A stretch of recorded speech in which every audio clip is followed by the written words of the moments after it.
The event and room schedule widgets show by default the next upcoming events in a calendar. If you have a calendar that has multiple events that overlap in time, you can pinpoint the event you want by creating a filter in Connect. Here's an example of a calendar with multiple events. Two events, the new hire training and the webinar, have locations assigned to them.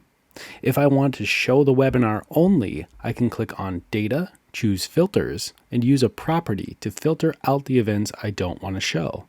In this case, I'm setting a filter based on location. The webinar is happening in the conference room. We will choose Location, Text Contains, set the filter as Static, and then add in the word Conference.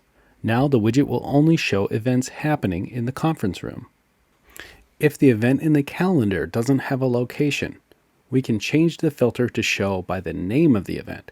Here we will change location to summary. Then we'll change the value from conference to training. Clicking on Save changes now we will see the new hire training since that event name includes the word training.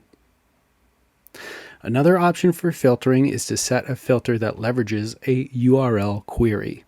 Click on Filters to adjust the filter again, and here we will change the filter from static to query string.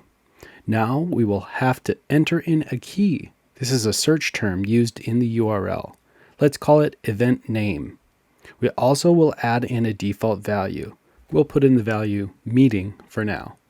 Once I save and publish, I can grab the published URL, and we can change the URL by adding a query parameter to the filter of events by event name. At the end of the URL, we'll add a question mark, my key event name equals, then the search term. If I put in webinar, it will show the webinar event. I can switch it to training, and this will show the next upcoming event that has training in the event name. Now that you know about filters, filters can be used on any data widget in Connect, and either filter type, static or query string, can be used to get the most out of your calendars in Connect.